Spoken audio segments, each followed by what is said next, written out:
নমস্কার বন্ধুরা, আমি অর্চনা। আমার চ্যানেলে আপনাদের স্বাগত। তো আজকে আমি নিয়ে এসেছি গমের আটা দিয়ে খাস্তা বিস্কুটের রেসিপি।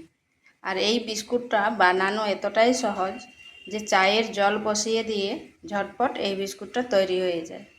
তো চলুন দেখে নেওয়া যাক আমি কিভাবে এই বিস্কুটের রেসিপিটা তৈরি করি। এখানে নিচ্ছি 2 বাটি আটা।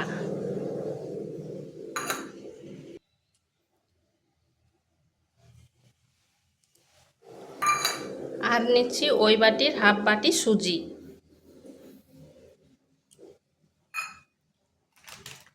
আর দিয়ে দিচ্ছি 10 টাকা দামের 2 প্যাকেট আমুল।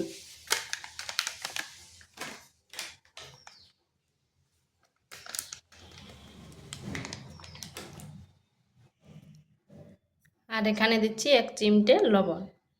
এরপর শুকনো উপকরণগুলি ভালোভাবে মিশিয়ে নিচ্ছি। এই আটাটা কিন্তু মেপে করে দিতে হবে। 2 বাটি আটা আর হাফ বাটি সুজি। আর সুজিটা দেওয়ার জন্য বিস্কুটগুলো বেশ খাস্তা হবে। আর দিচ্ছি এখানে চীনাবাদাম। বাদামটাকে শুকনো খোলায় ভালো করে ভেজে করে টুকরো টুকরো করে নিয়েছি। আর দিয়ে দিচ্ছি রিফাইন তেল। এরপর ভালোভাবে ময়ানটা দিয়ে নিচ্ছি। এখানে কোনো রকম বেকিং পাউডার বা বেকিং সোডা ব্যবহার করব না, তাই ময়ানটা একটু ভালোভাবে এইভাবে ঘষে ঘষে দিতে হবে। যেমন এইভাবে ময়ানটা দিবেন সেই রকম মুচমুচে হবে বিস্কুটগুলো।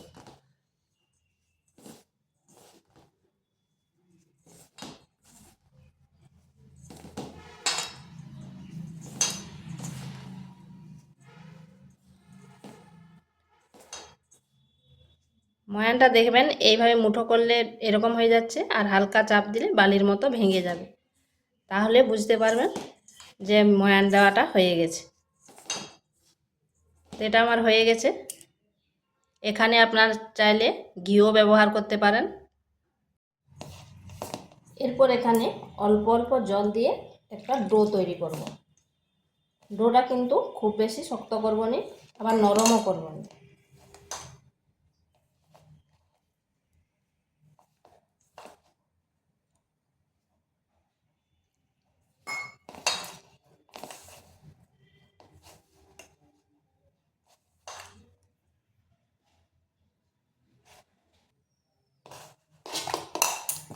ঠিক এইভাবে মাখিয়ে নিয়েছি, একটু শক্ত শক্ত। এরপর এই পজিশনে দিচ্ছি হাফ বাটি চিনি। চিনিটা এই কারণে করে দিলাম যে তাহলে দানা দানাটা থাকবে। আর আগে যদি চিনিটা দিয়ে দেওয়া হয় তাহলে জলের সাথে মিশে দানা দানাটা গুলে যাবে। আর এই দানা দানাটা যদি থাকে দেখা যায় তাহলে দেখতে ভালো লাগবে বিস্কুটটা, আর খেতেও দারুণ লাগবে। এরপর ভালোভাবে চিনির দানাগুলো মিশিয়ে নিচ্ছি। ডোটা ঠিক এইভাবে হয়েছে। এরপর এটাকে বেলে নিচ্ছি।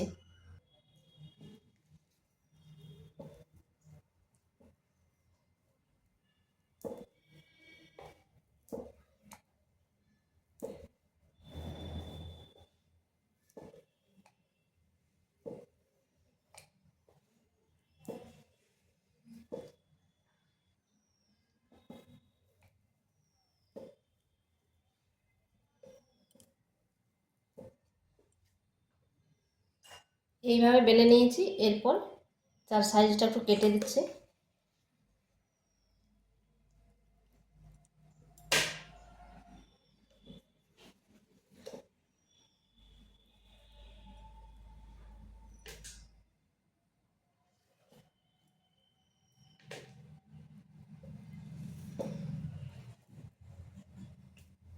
এরপর মাঝখানে কেটে নিচ্ছি।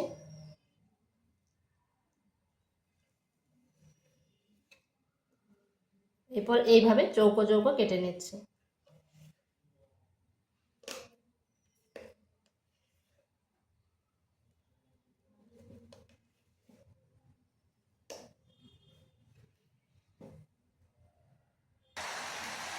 এরপর একটা কাঠি নিয়ে এইভাবে ফুটো করে দিচ্ছি, তাতে বিস্কুটটা দেখতে ভালো লাগবে।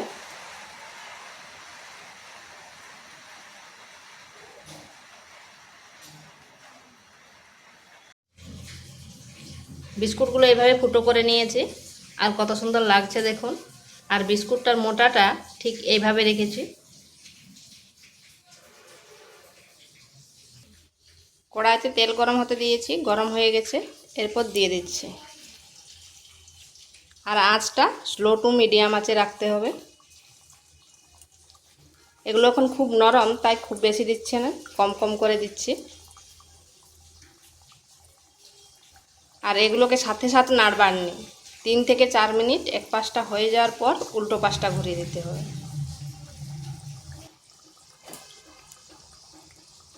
এরপর উল্টো পাশটা ঘুরিয়ে দিচ্ছি।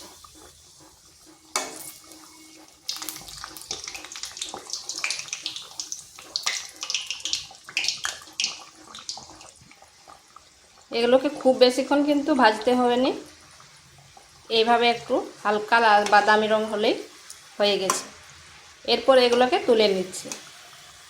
যখন তুলবেন তখন দেখবেন একটু নরম আছে, কিন্তু ঠান্ডা হয়ে গেলে শক্ত হয়ে যাবে, বেশ মুচমুচে হবে।